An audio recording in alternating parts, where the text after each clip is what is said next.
Buenos días, hermanos. Vamos a hacer una oración, por favor, antes de iniciar. Nuestro Padre Celestial, agradecemos en esta mañana nuevamente que nos has concedido reunirnos para adorarte y para postrarnos delante de ti, Señor, suplicando que bendigas tu palabra, suplicando que bendigas tu evangelio, que sea glorificado tu nombre. Y Señor, habiendo recibido nuestra adoración y nuestro reconocimiento, ahora te suplicamos que nos hables a nuestros corazones por medio de tu palabra, Señor. Especialmente que prosperes en el proceso de santificación a tus hijos. Y Padre, que nos concedas ver que la palabra lleva fruto, trayendo a otros a los pies de tu Hijo Jesucristo. Te bendecimos porque tú eres nuestro Dios, porque tú eres nuestro Salvador, porque eres digno de todo honor y de toda gloria, Padre. Recibe nuestra oración en el nombre de Cristo Jesús. Amén. Bueno, el día de hoy hablaremos sobre las palabras con que concluye el libro de Apocalipsis. Después de mirar el esplendoroso final del drama de la redención, es un esplendoroso final para los hijos de Dios, aquellos que padecieron desprecio, persecución y muerte por causa del testimonio de Cristo. Ahora son consolados en un mundo nuevo y en un nuevo mundo de ensueño y de comunión eterna con Dios. Resulta tan increíble y maravilloso lo que el ángel le ha mostrado a Juan, que es muy probable que el apóstol Juan quedara muy asombrado con tales imágenes, como cuando Pablo visitó él fue llevado al paraíso y también dice que escuchó palabras que en el cielo que no le es posible repetir y que él fue arrebatado, dice así, al tercer cielo. De tal manera entonces que el ángel comienza, este es nuestro primer punto, el ángel comienza diciendo, escribe estas palabras porque son fieles y verdaderas. Y bueno, en primer lugar, hablaremos de este dicho, estas palabras que hemos visto, esta historia que hemos visto, este libro profético de Apocalipsis, son palabras fieles y verdaderas de Dios para nosotros, para su iglesia. Y son muy valiosas estas palabras, especialmente sabiendo que vivimos en un mundo de mentira, en un mundo de confusión, donde los hombres están tan bloqueados en sus mentes que al bien le llaman mal y al mal le llaman bien. Cuando uno le dice a un amigo o a una persona, te invito a la iglesia para que adores a Dios y para que leas la Biblia y para que te postres delante de Él, y las personas dicen, ¿estás loco? Y en cambio, si tú lo invitas, vamos a perdernos y vamos a practicar estas cosas malas, y entonces dice, sí, esa parte sí me agrada. O sea, el mundo está contrario en sus pensamientos. El argumento del ángel es que esta revelación ha sido dada por el Dios de los espíritus de los profetas. Es decir, quiere decir que el mismo Dios que ha inspirado y hablado por los profetas a través de la historia, es el mismo que lo ha mandado es el mismo que Dios ha mandado para mostrar a sus siervos y a sus iglesias las cosas que han de suceder en el futuro.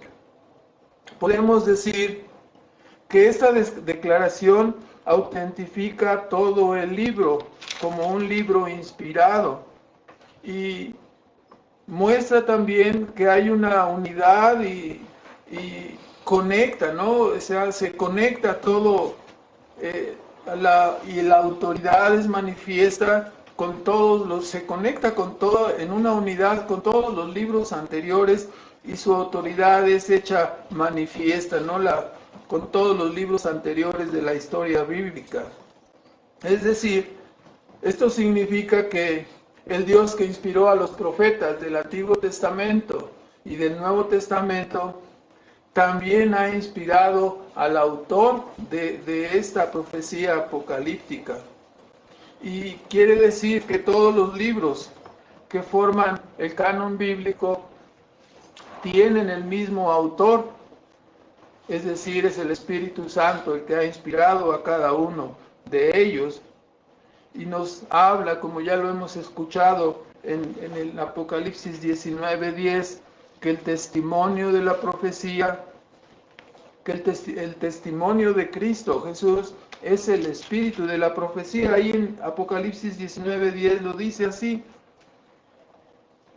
Dice,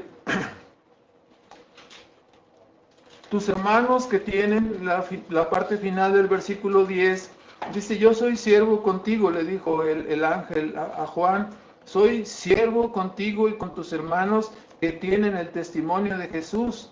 Adora a Dios porque el testimonio de Jesús es el espíritu de la profecía. O sea, nosotros sabemos que el eje de entendimiento para comprender las Escrituras es mirarlas a través de la persona y la obra de Cristo. Si nosotros resumimos la historia de nuestro mundo, es el hecho de que Dios usó una familia, Dios usó un pueblo en el Antiguo Testamento, todo el Antiguo Testamento, simplemente para anunciar la venida de un Mesías, para anunciar la venida de un Salvador. De eso se trata el Antiguo Testamento, así en una forma resumida. Después, cuando vino el Mesías, se encarnó y dice, vino para dar testimonio de la verdad. Esa es la parte central de la historia de nuestro mundo, la obra maravillosa que Cristo realizó viniendo, obedeciendo y muriendo en la cruz del Calvario y resucitando al tercer día. Y la segunda parte, ¿no?, de la cosmovisión, la tercera parte de la cosmovisión cristiana es el hecho de que vivimos en realidad en la expectativa de la segunda venida de Cristo. Desde entonces, nuestro mundo ha podido ser testigo de la realidad del plan redentor de Dios a través de la proclamación de su evangelio en este mundo. Y así llegaremos al final en su segunda venida, cuando Él traerá su reino, su juicio y la consumación de todas las cosas. Entonces, como hemos dicho en otras ocasiones, el Dios que creó los cielos y la tierra y que gobierna este mundo y que anuncia lo por venir, nos trae consuelo desde el futuro, anunciándonos todas las cosas y mostrándonos imágenes de la consumación final para que nosotros tengamos paz en el presente. Entonces, podemos decir una ilustración. Esto es algo parecido como si nosotros nos sentáramos frente a una pantalla a ver un partido de fútbol, pero ya sabemos de antemano el resultado. Entonces ese es el asunto, tú estás viendo el partido, pero tú ya sabes el resultado. Y pudiera ser en momentos de ese partido que, aunque pareciera que el equipo del enemigo fuera ganando, tú ya conoces el resultado final, y el resultado final es que Dios y su causa derrotarán a las fuerzas del enemigo, y toda su aparente victoria temporal se convertirá en una derrota eterna.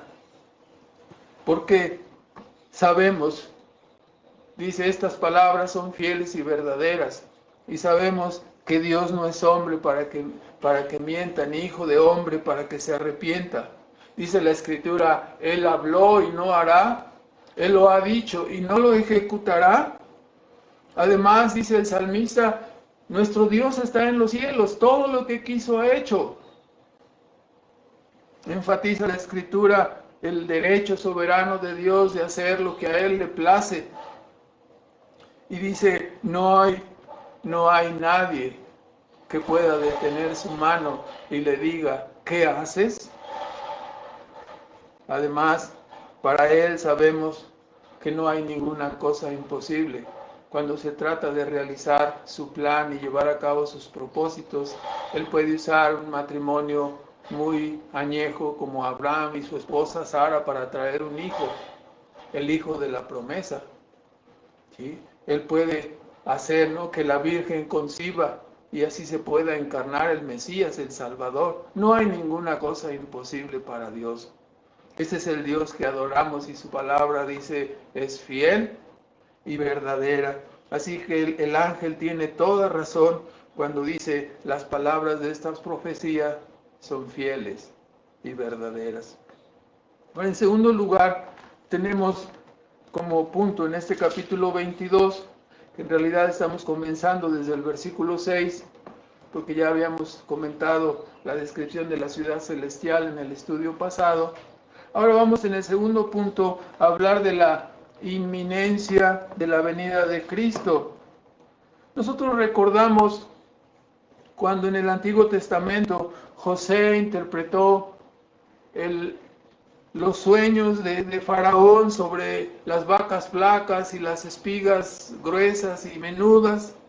¿Sí? Él dijo en el capítulo 41 de Génesis y en el versículo 32, le dijo a Faraón, al suceder el sueño 2 veces a Faraón, esto quiere decir, significa que la cosa es firme de parte de Dios y que Dios se apresura a hacerla. Es decir, repitió 2 veces el mismo sueño a Faraón desde distintas perspectivas y José al interpretarlo dijo, cuando esto sucede es que la cosa es firme y va segura. Y digo esta nota porque las palabras que hemos escuchado ahorita en la lectura del capítulo 22 de Apocalipsis, que forman en realidad el epílogo o la conclusión de este libro, y forman también la conclusión de toda la revelación de la Biblia completa, ¿verdad?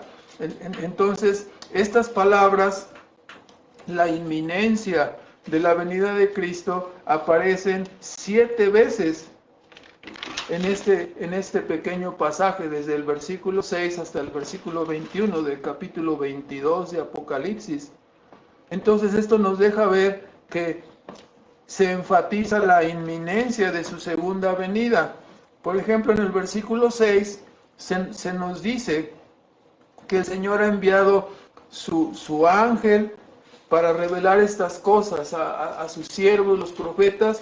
Dice, porque es necesario que sepan, ¿no?, las cosas que es necesario que sean hechas, ¿qué dice? Pronto, que sean hechas pronto.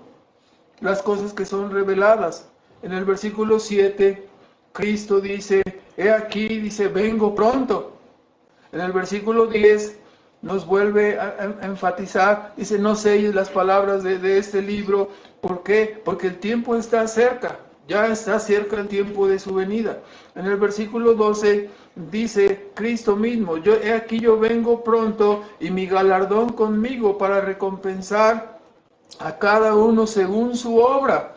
En el versículo 17 vuelve a repetir, ¿no?, en respuesta a la palabra de Cristo de que viene pronto, dice, el Espíritu y la iglesia dicen, sí, ven, Señor Jesús. En el versículo 20 aparece 2 veces el que da testimonio, que es Juan, dice, ciertamente ven, Cristo dice, ciertamente vengo en breve. Y luego contesta Juan, amén, así sea, ven, Señor Jesús. Entonces, 7 veces aparece este asunto. Entonces, no podemos pasar por alto, ¿no? Si 2 veces es seguro, 7 veces es seguro, no, vengo en breve, la venida de Cristo está encima. Algunos malentienden esta inminencia, manejándolo como un rapto secreto, dicen en cualquier momento. No es este el sentido de la inminencia que la Escritura se refiere. Si lo miramos desde la perspectiva del Salmo 90, en el versículo 4, donde el salmista nos dice, este es un salmo es una oración de Moisés, en el Salmo 90, en el versículo 4, nos dice aquella regla, ¿no? Porque para Dios 1000 años es como un día. Y luego no nada más esa regla, pero dice son como el día de ayer que pasó y como una de las vigilias de la noche. Había 4 vigilias en la noche, ¿no? Cada 3 horas, una vigilia. Entonces, si nosotros miramos desde la perspectiva de este salmo y decimos, bueno, 1000 años es como un día, entonces desde la venida de Cristo han pasado solamente, ¿cuántos? 2 días. Entonces, ¿esto qué quiere decir? Que es pronto. Te voy a prestar 1000 pesos, ¿cuándo me los pagas? Dentro de 2 días, pues se los va a pagar pronto, ¿verdad? Se los está pagando rápido. 2 días nada más, no ha pasado para Dios. Si lo vemos desde la perspectiva de las vigilias, el asunto es más rápido, ¿no? Los 2000 años que han pasado apenas es como si ha pasado medianoche. Todavía faltarían 2 vigilias para que amaneciera. Entonces, si lo vemos desde esta perspectiva, pronto desde la perspectiva de quién, ¿no? Para Dios, todo el proyecto, ¿no? Todo el proyecto desde la creación hasta la segunda venida, no ha llevado más de, algunos dicen 7000 años, 8000, algunos van hasta 10000 en la cronología. ¿Eso qué quiere decir? Que nuestro mundo nació y se ha desarrollado y desde la perspectiva de Dios han pasado como 8 días o 10 días, es decir, como 10000 años. No es cierto que hay millones y millones y millones y millones de años, esto no puede ser comprobado, ¿sí? Nosotros tenemos, ¿no?, las evidencias arqueológicas y todas las cosas que vemos en nuestro mundo nos hablan de la realidad, ¿no? De que el mundo no tiene toda esa antigüedad que los científicos han inventado. Entonces, más bien, desde la perspectiva del mismo Salmo 90, en el versículo 9 nos dice la idea, ¿no? ¿Qué es lo que Dios quiere? Si los años para Dios pasan tan rápido, dice, pero nosotros, en contraste, el Señor quiere que nosotros veamos, que cada uno de nosotros veamos la segunda venida de Cristo como algo inminente para nosotros. ¿Por qué? Porque dice que nosotros acabamos nuestros días como un pensamiento, así de rápido. Y luego dice, los más fuertes, algunos duran 60 años, los más fuertes 80, y luego dice, de repente pasamos y volamos. Así es la vida para nosotros. Volamos. Entonces, Dios quiere que nosotros estemos mirando la segunda venida de Cristo como algo inminente, porque nosotros somos criaturas volátiles, duramos muy poco tiempo, pronto estaremos delante de Dios. Cada uno estaremos delante de Él al salir de este mundo. Es decir, ¿cuánto vamos a durar? Poquito tiempo, si acaso 80 años, dicen los más fuertes. Entonces, inminencia para Dios implica que es pronto, porque sabemos, ¿no? Si 1000 años es como un día y este mundo tiene como 10.000 años, entonces han pasado 10 días. Es muy rápido. En cambio, para nosotros, criaturas del tiempo, la inminencia de nuestro encuentro con Él se verificará en nuestra propia salida de este mundo, y eso será muy pronto. Algunos ya vamos muy avanzados, otros son muy jóvenes, apenas tienen 20 años, apenas hace poco eran niños y ahora ya son jóvenes. Y dentro de no mucho tiempo van a estar casados y con hijos y dirán, pero ¿cómo ha pasado rápido el tiempo? ¡Volamos! Y luego salimos de este mundo para enfrentarnos a la presencia de Dios. Entonces Dios quiere que que seamos conscientes siempre de la inminencia de nuestro encuentro con Él. Estas repeticiones del tiempo está cerca y vengo pronto nos indican que este pensamiento debe estar en nuestras mentes continuamente. ¿Por qué? Porque para nosotros significan una esperanza para el diario vivir. Piense desde la perspectiva que este mundo está desordenado, confundido, no teme a Dios, vive en una manera que a Dios no le agrada, pero sabemos que cuando Cristo venga, Él pondrá todo en orden. Entonces eso calma nuestras mentes. pero es que el mundo está lleno de maldad, de injusticia, de enfermedad, de dolor y muerte. Y el pensamiento, cuando Cristo venga se acabarán todas estas cosas. Y seguimos diciendo, pero es que hay mucha impunidad y los gobiernos y la corrupción y todos los enemigos, el diablo, el anticristo, el falso profeta, están haciendo de las suyas y nadie los detiene. Cristo vendrá. Entonces, ese pensamiento, estando en nuestras mentes, equilibra nuestra vida, nos da certeza y nos da seguridad para vivir día a día. Como seres humanos débiles y pecadores, viviendo en un mundo caído, la esperanza es como oro molido. Saber que el Señor arreglará todas las cosas. ¿Cuándo? Cuando venga.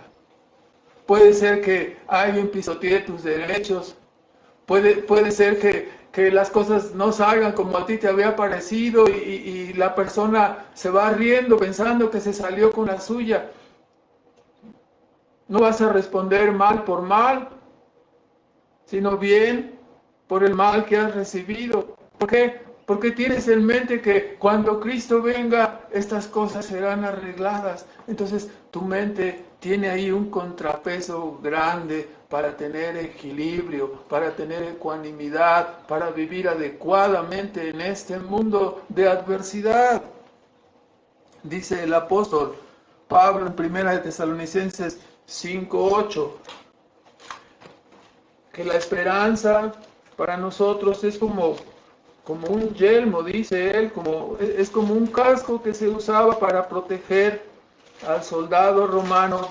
¿De qué? De la espada del enemigo, para que si le pegaban en la cabeza con la espada, ese casco evitaría que se la partieran, que lo mataran. Y así dice, nosotros somos del día, estemos sobrios, vestidos de la cota de fe y de caridad y de la esperanza de salvación como yelmo. La esperanza de salvación, la esperanza de la segunda venida de Cristo que corroborará a todos sus hijos, debe estar gobernando y debe estar guiando nuestra mente, siempre considerando que este mundo no es el cielo, este mundo está caído. Este pensamiento de la esperanza que Cristo vendrá y hará todas las cosas correctamente, dará equilibrio y serenidad a nuestra vida. El apóstol Pablo nos dice, ponte este yelmo, ese casco, para que proteja tu cabeza, nuestros pensamientos, para que no nos hundamos en el caos prevaleciente y seamos arrastrados por las presiones, por la angustia, por el estrés de este tiempo. Esta esperanza de la venida de Cristo nos protege contra el miedo, nos protege contra la depresión, nos protege contra la angustia, nos guarda en contra de la desesperación, de la rabia y aún hasta de la locura, dando a nuestras mentes, como ya he señalado, equilibrio y una paz que el mundo no tiene. ¿Y cómo da esta paz? Recordándonos cada momento que cuando Él venga, Él hará justicia y Él sacará a luz todo lo torcido y pondrá en orden todas las cosas que están chuecas. Con este contrapeso de esperanza, nuestra mente está equilibrada. Pablo hablaba de los hombres, dice que no tienen esperanza, los hombres perdidos, ¿no? Que por eso actúan en una forma loca, ¿no? Cuando este contrapeso de esperanza no está en nosotros, el hombre pierde su equilibrio y es llevado por las tempestades de este mundo, como una pequeña barca en medio del océano embravecido. ¿Y qué somos cuando la corriente y las circunstancias de este mundo nos llevan y nos empujan? No podemos detenernos. Así que el creyente lleno de esperanza puede hacer como Cristo hizo, ¿no? Caminar sobre el mar, caminar sobre las circunstancias del mar de este mundo, sobre las olas y las marejadas de este mundo, porque está lleno de esperanza y puede sortear tempestades y todos los problemas y circunstancias que le llegan en esta vida. Entonces, acudamos a Cristo para que sea nuestra ancla de esperanza y que nos permita estar aferrados al cielo, aferrados a Él. Ahora, en tercer lugar, dice en el capítulo 22 de Apocalipsis que Cristo viene para recompensar, con su galardón, para recompensar a cada uno según su obra. Así nos dice en el capítulo 22, 12, dice: vengo presto y mi galardón conmigo para recompensar a cada uno según fuere su obra. Yo soy el Alfa y Omega, el principio y el fin, el primero y el postrero. Bienaventurados los que lavan sus vestidos para tener derecho, dice, al árbol de la vida, y que entren por las puertas de la ciudad. Dice: mas los perros estarán fuera, y los hechiceros, disolutos, homicidas, los fornicarios, ¿no? Los idólatras y cualquiera que ama, dice, y hace mentira. Entonces, nos vamos a fijar en esta parte, en el hecho de que Cristo viene para galardonar, para recompensar a cada uno de sus hijos según nuestras obras. Puesto que todos los verdaderos creyentes ya hemos sido lavados en la sangre de Cristo, puesto que todos ya hemos sido justificados en su obediencia activa y pasiva, y tenemos una justicia que no nos puede ser arrebatada, hemos sido vestidos con la justicia de Cristo, a los ojos de Dios, estos miserables pecadores son vistos como personas dignas, como personas justas, como personas aceptas y agradables delante de Dios. ¿Por qué? Porque tenemos imputada la obra de Cristo en nuestras vidas. Entonces, cuando Él viene para galardonar, debemos entenderlo. Nuestra comparecencia ante Él no es para determinar nuestra salvación, pues ese encuentro ya lo tuvimos con Cristo, y Él, siendo nosotros pecadores indignos, Él nos salvó. Fue algo maravilloso. Esta comparecencia ahora con Él es para que seamos recompensados, galardonados por la forma como hayamos vivido en este mundo, por las obras que hayamos hecho. Las obras que hacemos no son para salvarnos, pero las obras que hacemos son para adornar el Evangelio, para glorificar el nombre de Dios en este mundo. Así nos dice el apóstol Pablo en 1 Corintios 3, desde el versículo 11 al 15, nos dice que todos nosotros compareceremos. Dice, entendiendo, ¿no? Versículo 11, porque nadie puede poner otro fundamento que el que está puesto, el cual es Jesucristo. Esto es, Él ha puesto a través de su obra, de su obediencia, el fundamento de nuestra justificación, su obra en la cruz, su muerte y su resurrección, su vida perfecta, son el fundamento de nuestra salvación. Él obró la salvación en la cruz del Calvario. Sobre ese cimiento, dice, cada uno de los hijos de Dios edifica, o más bien debemos decir, sobreedifica, ¿no? Apoyado, ¿sí?, fundamentado en ese cimiento que es la obra de Cristo, habiendo sido salvado por la gracia y justificado por la pura misericordia de Dios. Entonces dice el versículo 12, si alguno edifica sobre este fundamento, hablando de las obras, dice como oro, edifica oro, plata, piedras preciosas, madera, heno, hojarasca, la obra de cada uno será manifestada, es decir, la obra de cada uno de nosotros será probada, dice, porque el día la hará manifiesta, porque por el fuego será manifestada, y la obra de cada uno, cual sea, el fuego hará la prueba. Quiere decir que nuestra vida como creyentes, ¿sí?, está contando. Y nuestra vida como creyentes haciendo obras para la gloria de Dios será recompensada cuando vayamos con Cristo. Ahora, esta prueba sobre nuestras obras es algo muy fuerte. Dice que será probada por fuego. y si la obra de alguno que sobreedificó si permanece, entonces recibirá recompensa. Pero si la obra de nosotros fuere quemada, es decir, si nosotros hemos edificado heno, hojarasca, leña, entonces vendrá el fuego y la consumirá. Esto no quiere decir que perderemos nuestra salvación, porque dice, la obra de alguno será quemada y sufrirá pérdida, no tendrá nada que le sea recompensado, tendrá pérdida. ¿Sí? Si bien él mismo dice, él empero será salvo, pero así como por fuego, es decir, como si pasáramos de panzazo, decimos, no pasé, pero pasaste a penitas, ¿no? De panzazo, y tus obras todas se quemaron, ¿no?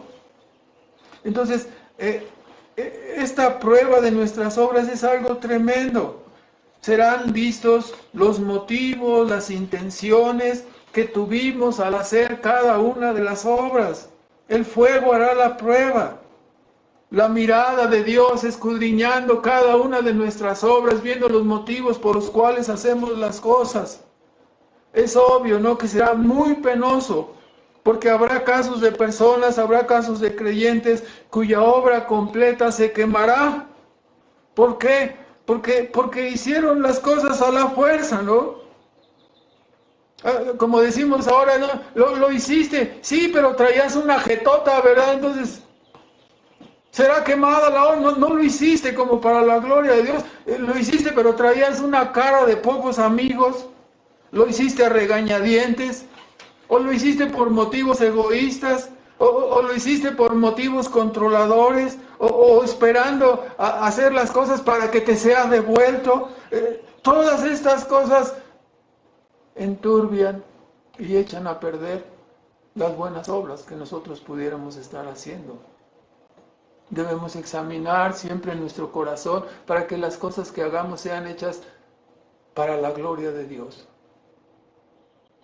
Que Dios nos ayude, que Dios nos permita andar en sus caminos y andar en las obras que Él de antemano puso para que nosotros hiciéramos, y que las hagamos con todo empeño, con todo esfuerzo, con todo nuestro corazón, para que ese día que sean probadas nuestras obras no sean consumidas por el fuego, no sean desbaratadas, y todo lo que pensamos que habíamos edificado en la mera hora quede hecho talco, quede hecho cenizas y no sirva para nada, no recibamos ninguna recompensa.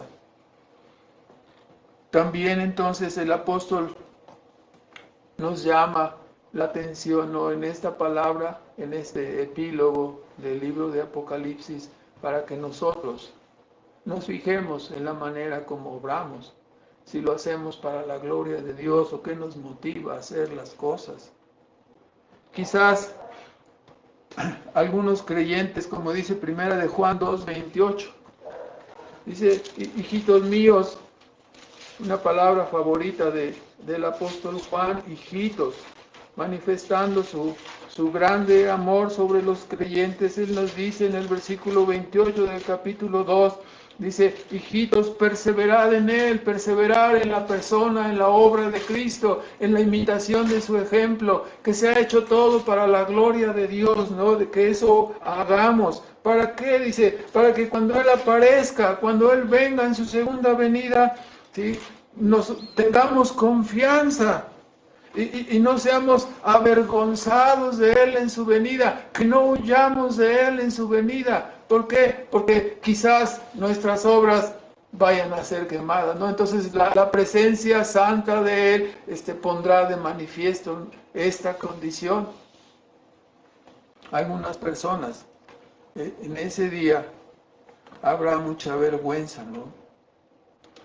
Quizás pueda deberse esa vergüenza a que no guardamos nuestro corazón, a que no hicimos las obras de todo nuestro corazón para la gloria de Él, o que quizás vivimos neciamente, ¿no?, después de haber sido salvos. Muchas personas malentienden la justificación de gracia, la justificación por medio de la fe, la justificación gratuita. Somos salvos por la persona y por la obra de Cristo, no por méritos, no por obras. Esto es maravilloso, la justificación por gracia es maravilloso. Es algo que Dios pone en nuestra cuenta sin que nosotros lo merezcamos. Es algo fabuloso. Pero muchas personas lo malinterpretan y dicen haberlo recibido y luego viven en una forma necia, viven en una forma que no es congruente con la salvación que hemos recibido. Algunos son justificados, dicen, y luego despilfarran su vida, despilfarran su tiempo, descuidan su mayordomía, todas estas cosas descuidan sus dones. Es evidente, hermanos, que ningún creyente tiene permiso para vivir una vida descuidada. A la luz de estas cosas nosotros debemos procurar hacer, ¿sí?, todas nuestras obras, vigilando nuestro corazón, vigilando nuestros motivos, para que lo que hagamos sea hecho para el honor y la gloria de Dios. Debemos esforzarnos en redimir el tiempo, porque el tiempo es breve, es corto. Y que vivimos ahora es el tiempo para obtener preseas, para obtener galardones. Cuando ya vayamos a la presencia del Señor, ya estará definido lo que hayamos hecho durante nuestra vida. Es necesario, dijo Pablo, que nosotros comparezcamos delante del tribunal de Cristo para que cada uno de nosotros reciba según lo que haya hecho por medio del cuerpo, sea bueno o sea malo. Así, hermano, por favor, no vivas tu vida de creyente como un niño caprichoso que tiene que ser arriado, que tiene que ser tratado con pinzas y puesto sobre algodones porque no se vaya a inflamar, no se vaya a enojar. Debemos avanzar a la madurez. Debemos obtener ahora, ¿no?, triunfos y medallas para la eternidad, viviendo correctamente, obedeciendo de todo corazón a nuestro Dios. Hermano, debemos servir y ser útiles en nuestras iglesias.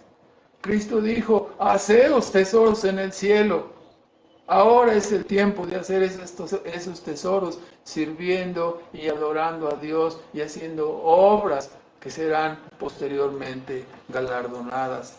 El apóstol Pedro, hablando de este tema para los creyentes, en 2 de Pedro, en el capítulo 1, él dijo, como todas las cosas que pertenecen a la vida y a la piedad nos han sido dadas por medio del conocimiento de aquel que nos amó, por medio del conocimiento de Cristo, dice, ahora les pido que vivan correctamente, dice, y dice a partir del versículo 5, vosotros también, dice, poniendo toda diligencia, poniendo todo el empeño, ¿no? Por esto mismo dice, mostrar o añadir en vuestra fe, a vuestra fe virtud, y a la virtud ciencia, y a la ciencia templanza, y a la templanza paciencia, y a la paciencia temor de Dios, y al temor de Dios amor fraternal, y al amor fraternal caridad. Dice, porque si estas cosas están en vosotros y abundan, dice, no os dejarán estar sin fruto, no os dejarán estar estériles. Pero si tú te olvidas de estas cosas, es como si quedaras ciego, dice. Es como si olvidaras que alguna vez tus pecados fueron purificados, como si olvidaras que alguna vez Cristo te salvó. Esto es imposible para un verdadero creyente. Cada uno de nosotros debe estar ocupado, ¿no?, sabiendo que viene Cristo a galardonar las obras, a recompensar lo que hayamos hecho. Uno debe estar esforzado.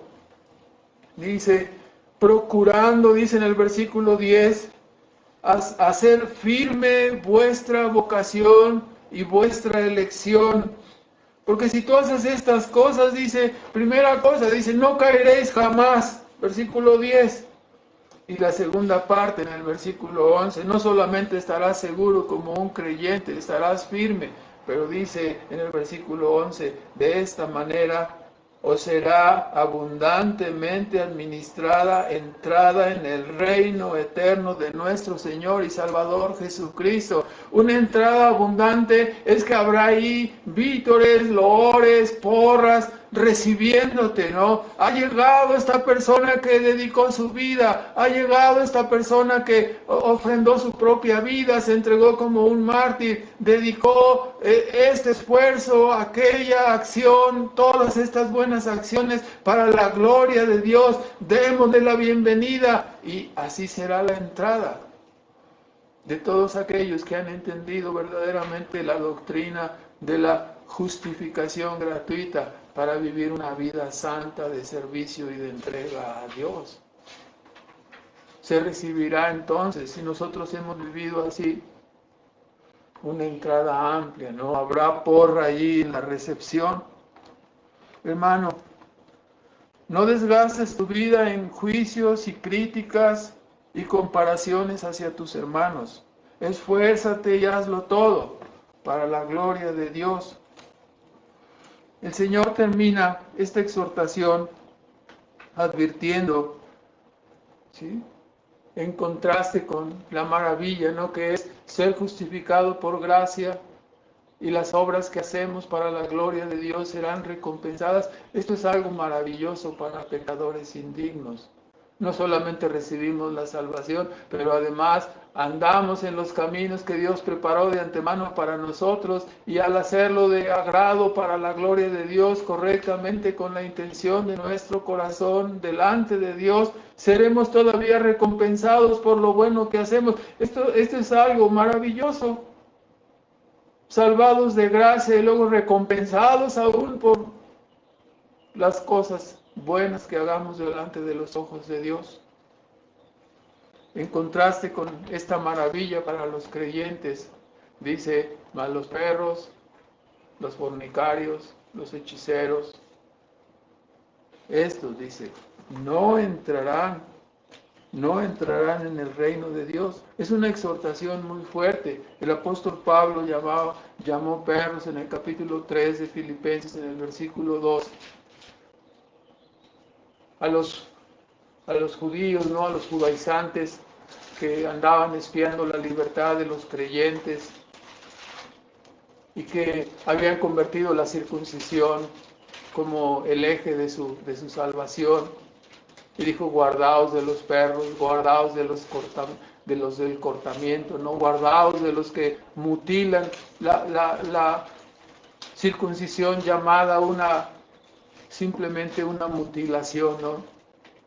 Es terrible. Él les llamó a ellos así en ese pasaje, perros, ¿no?, en una forma terrible. Y el apóstol Juan dice, todas estas personas, estos, ¿no?, los fornicarios, hechiceros, homicidas, mentirosos, todos estos no entrarán en el reino de Dios, no entrarán en la ciudad celestial, serán echados, dice, a las tinieblas de afuera. Ahora, habiendo hablado de esas recompensas, en cuarto lugar, encontramos en el capítulo 22 una solemne advertencia del versículo 18 y 19, donde dice, cualquiera que añadiere o cualquiera que quitare. Pero es muy interesante que en el versículo 18 nos dice, yo protesto, dice, a cualquiera que oye las palabras de la profecía de este libro. Y esta solemne advertencia es hecha para todos los que oyen la palabra de Dios. Y es que conocemos la tendencia de los seres humanos a hacer componendas y a modificar las enseñanzas para adecuarlas a... es que yo lo entendí así, o yo lo quiero entender de esta manera, ¿no? Ya ve tantas expresiones que escuchamos a veces. A mí me gusta pensar de Dios, de Dios como un ancianito, así que es muy bonachón y muy buena gente y muy bondadoso. Estamos añadiendo, estamos poniendo a Dios en una forma que Él no se ha revelado en su palabra, ¿no? La persona añade, o la persona cuando escucha, recuerdo en una ocasión una persona que estaba predicándole el evangelio, y esa persona se molestó tanto al hablar de la santidad y de la justicia de Dios y confrontarle con su pecado, que agarró la Biblia y dijo, si Dios es así, agarró la Biblia y la tiró. Y dijo, si Dios es así, yo no quiero tener nada que ver con Él, y se salió. O sea, tú no puedes quitarle su santidad a Dios si Él se ha revelado como un Dios santo.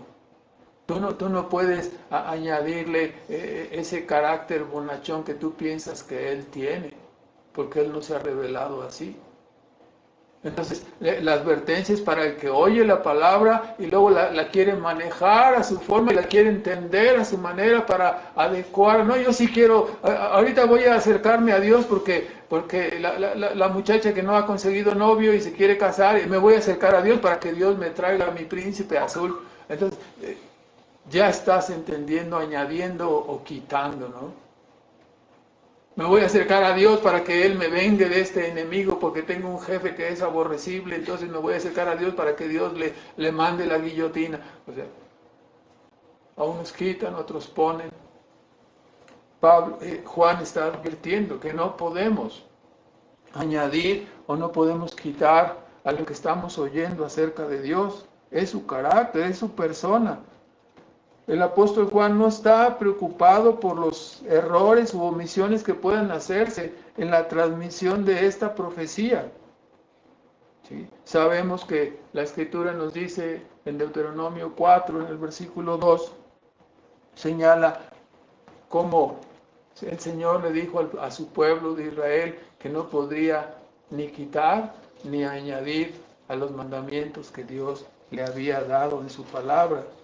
Cristo mismo sufrió gran conflicto con los escribas y fariseos que no querían entender la palabra tal como la oían, tal como es declarada por Cristo. Y ellos dijeron, oye, dice, tus discípulos comen pan con las manos sin lavar, capítulo 15 de Mateo. Y dice, estaban transgrediendo la tradición de los ancianos. Y dice Cristo, dice vosotros escribas y fariseos, ¿no? que ponen en más alta autoridad la tradición que la propia palabra de Dios, y que han ofendido a Dios porque escudados, ¿no? en el hecho de que han dedicado a algo de dinero, alguna cosa a Dios, dicen es corbán. Con motivo de eso ustedes transgreden el quinto mandamiento de no honrar a su padre y a su madre. Entonces, vea la manera, ¿no? Ellos quitaban una cosa y ponían otra cosa, ¿no? Quitaban en este caso la palabra de Dios y añadían y ponían sus reglas y tradiciones. La maldición que dice el libro de Apocalipsis, ¿no? El que menciona la Escritura, por el hecho de añadir o quitar, ¿no? Se sobreentiende en esta parte, ¿no? El sentido entonces es, volvemos a repetirlo, para los que oyen la palabra, cada persona debe entender que es la verdad de Dios para los hombres. Al escucharla, tú no puedes ponerte en la silla de juez y decir, esta parte sí la acepto, esta parte no la acepto, esto lo rechazo. No te puedes poner en la silla de juez para con la palabra de Dios y determinar qué cosa recibes y qué cosa rechazas. La palabra que has escuchado y entendido no es para que tú la tomes y la juzgues, es para que tú te sometas y dejes que ella te guíe y te gobierne, que gobierne tu vida, que gobierne tus pensamientos. Debes dejar que esta palabra controle tu vida, gobierne tu vida. Pero ¿por qué me dices eso? Porque esta palabra es Dios hablándote. Si tú rechazas esta palabra, entonces estás rechazando a Dios. Si tú criticas esta palabra, estás criticando a Dios. Ella debe ser en el Nuevo Testamento, ¿no? La norma de fe y práctica. Y me refiero en el Nuevo Testamento porque muchas personas te dicen, sí, no, es que yo escuché que debía celebrar la tal festividad de los judíos, entonces yo o sea, si usted toma el Antiguo Testamento como su norma de fe y práctica, en ese sentido se va a equivocar. Debe entender el Nuevo Testamento y seguirlo y obedecerlo, ¿no? Como su norma de fe y práctica. El mismo Dios que ha hablado en el Antiguo Testamento es el mismo Dios que le habla a través del Nuevo Testamento. El Nuevo Testamento es un principio más amplio de luz que nos ayuda a comprender las sombras y figuras que fueron reveladas en el Antiguo Testamento. Y entonces Dios le está hablando. Usted no puede ponerse a juzgarle a su palabra, porque ella es la verdad. La palabra de Dios es la verdad en sus promesas de salvación y en sus amenazas de juicio y condenación. Por ello es tan determinante y tan autoritativa la palabra, porque aunque ha sido dada por Dios a través de hombres para los hombres, no obstante, Dios es la palabra de Dios, y Dios usó a los hombres para revelar y para escribir su palabra a través de ellos y entregarla para nosotros. No es palabra de hombres, sino como dice el apóstol Pablo, los hombres hablaron siendo inspirados por el Espíritu Santo de Dios. Y esta es la palabra que nos han dado, porque ninguna profecía es de fabricación humana o ha sido traída por voluntad humana, sino que los santos hombres de Dios hablaron siendo inspirados por el Espíritu Santo. Así lo dice la palabra.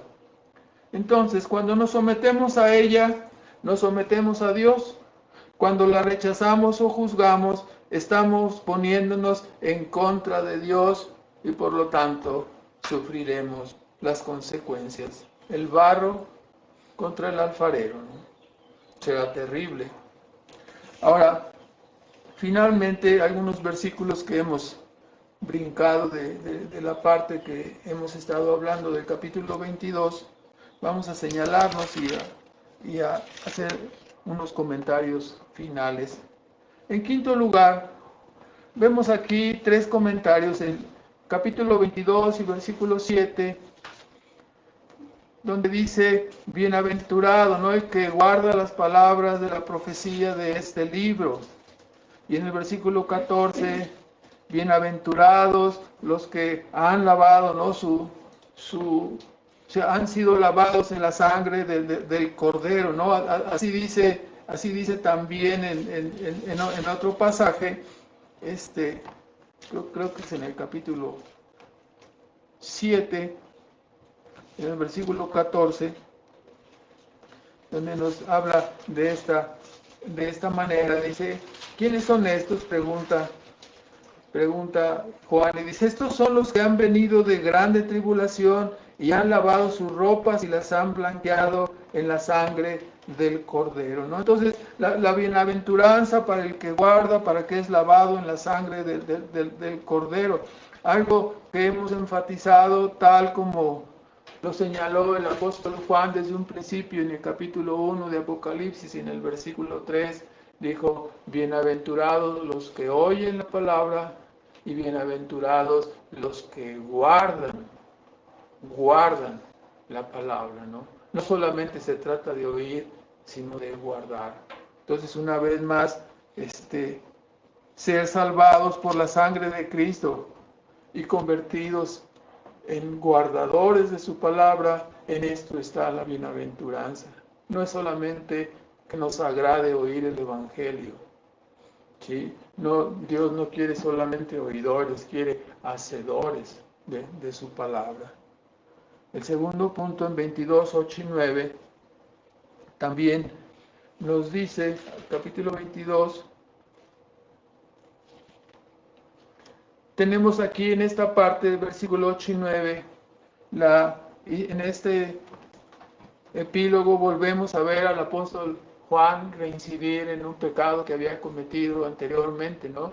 Cuando somos llevados por nuestras emociones, cuando somos llevados por nuestros miedos, vemos cuán frágiles somos. El apóstol es narrado en los capítulos anteriores, capítulo 19, cómo es que se inclinó delante del ángel para adorarlo, y ahora vuelve a hacer el mismo punto, ¿no? A inclinarse delante del ángel y le dice, no, adora a Dios. Y esto es algo muy, muy importante. Vemos nuestra fragilidad, nuestra debilidad. Aún los apóstoles eran seres humanos como nosotros, y tristemente vemos que el apóstol vuelve a caer en este dejarse llevar por sus emociones, por la grandeza de la revelación, y se inclina para adorar al ángel, ¿no? Entonces es levantado y reprendido por el ángel, y le dice en una forma sencilla que solamente debemos adorar a Dios. Entonces, cuando decimos a nuestros amigos y familiares católicos, no vivimos en un país católico, todos tenemos amigos y familiares en ese grupo, y les decimos, dejen de postrarse ante los ídolos y dejen de postrarse ante los hombres. Cuando decimos estas cosas no estamos defendiendo una postura personal, sino la enseñanza bíblica, la cual nos llama a venir a Dios por medio de Cristo y no a través de santos o vírgenes o ángeles. A Dios no le agrada eso y por eso Él lo prohíbe aquí en su palabra, ¿no? Y censura a un apóstol o a cualquiera que hace estas cosas. Ahora, en tercer lugar, en el mismo capítulo 22, versículos 10 y 11, aparece: no séis las palabras de la profecía de este libro, porque el tiempo está cerca. Y luego viene esa declaración: el que es injusto sea injusto, el que es sucio ensúciese, el que es justo sea justificado, y el que es santo sea santificado todavía. Y aquí el apóstol recibe primeramente la instrucción de no sellar. ¿Sellar qué quiere decir? Nos encontramos con la historia de Daniel en el capítulo 12, cuando él escribió su profecía, y él recibió revelaciones impresionantes, y él quiso preguntar y decir, oye, porque cada vez que él oraba y preguntaba, Dios le revelaba según la voluntad de Dios más cosas. Y cuando la última parte que estaba recibiendo de revelación, dice, no entendí un poco esto.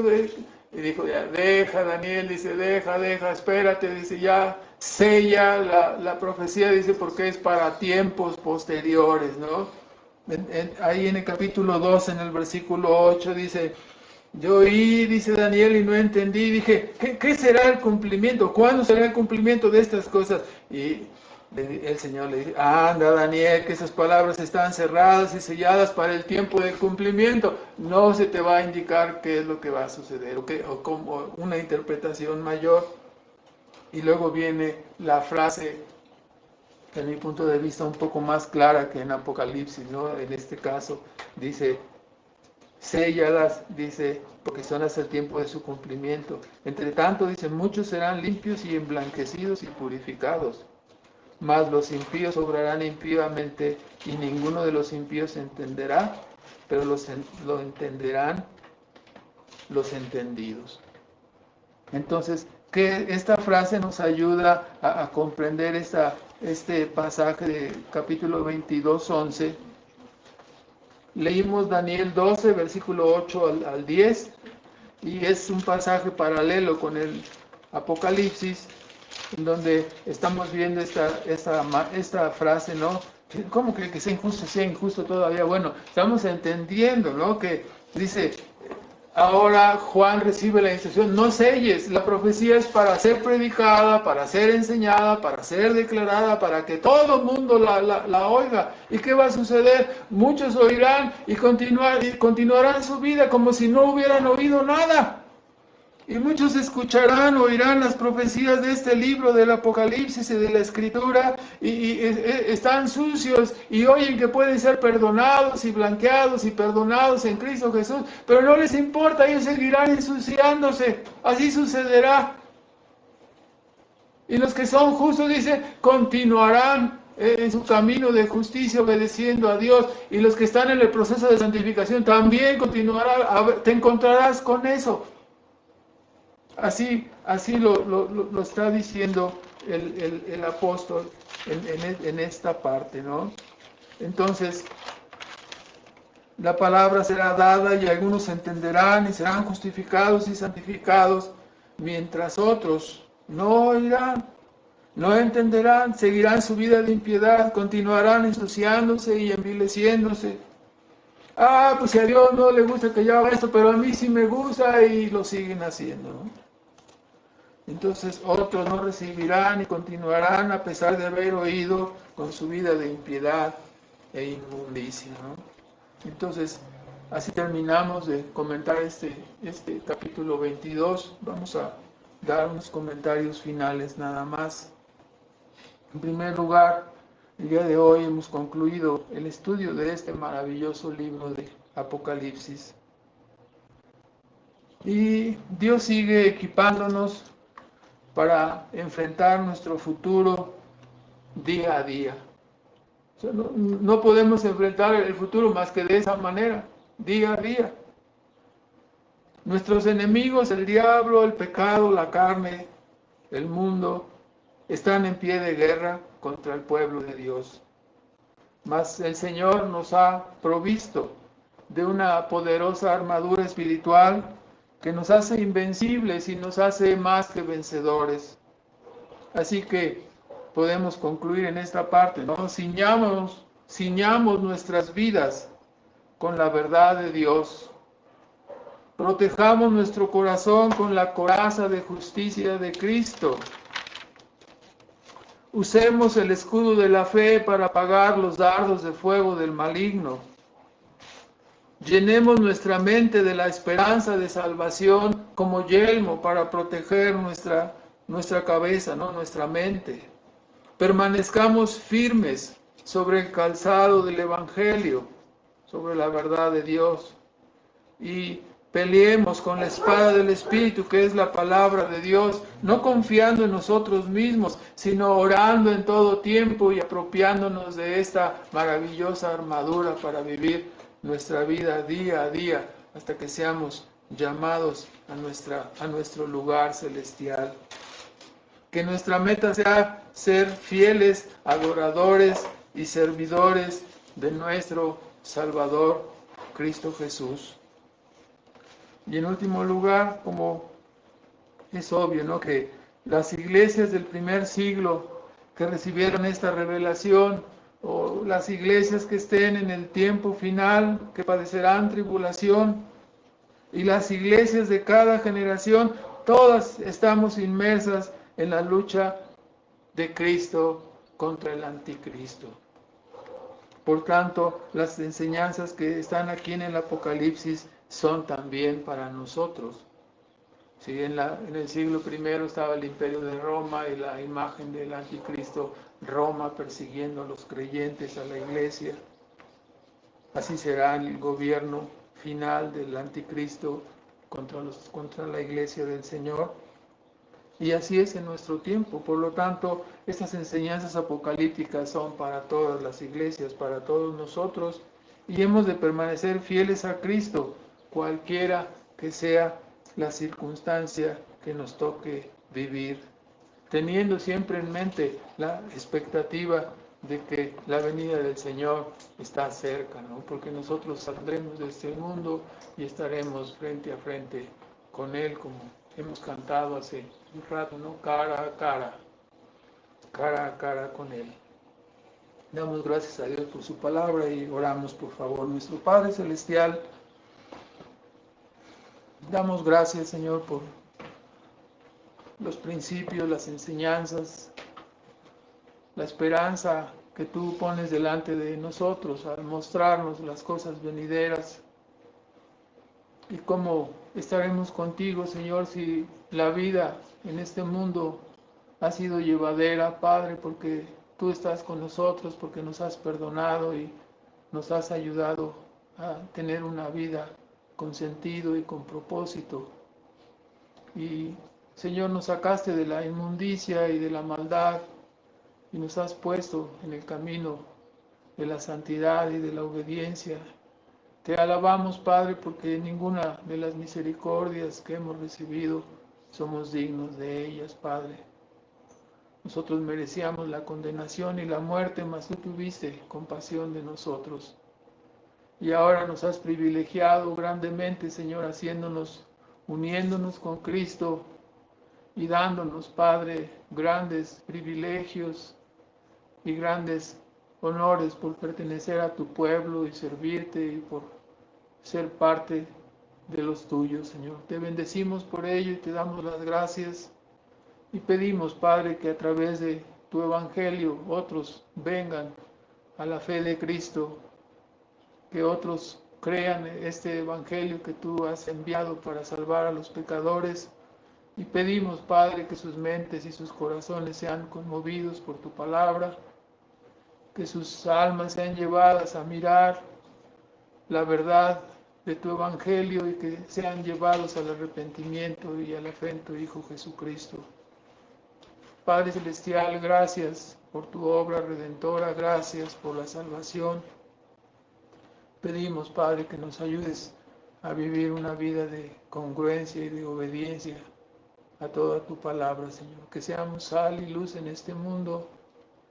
Y Padre, gracias por traer esperanza y consuelo en nuestro corazón, Padre, porque nuestro deseo es que pronto estemos contigo y nuestro deseo es que tú vengas, Padre. Nuestro deseo es que tú llegues para restablecer y para enderezar todas las cosas que están chuecas, Padre, en un mundo que no tiene ninguna esperanza, Padre, más que ser consumido. Y tú has enviado la gran salvación por medio de tu Hijo Jesucristo. Por ello te damos las gracias y te bendecimos. En el nombre de Cristo Jesús recibe nuestra adoración y nuestro reconocimiento. Amén.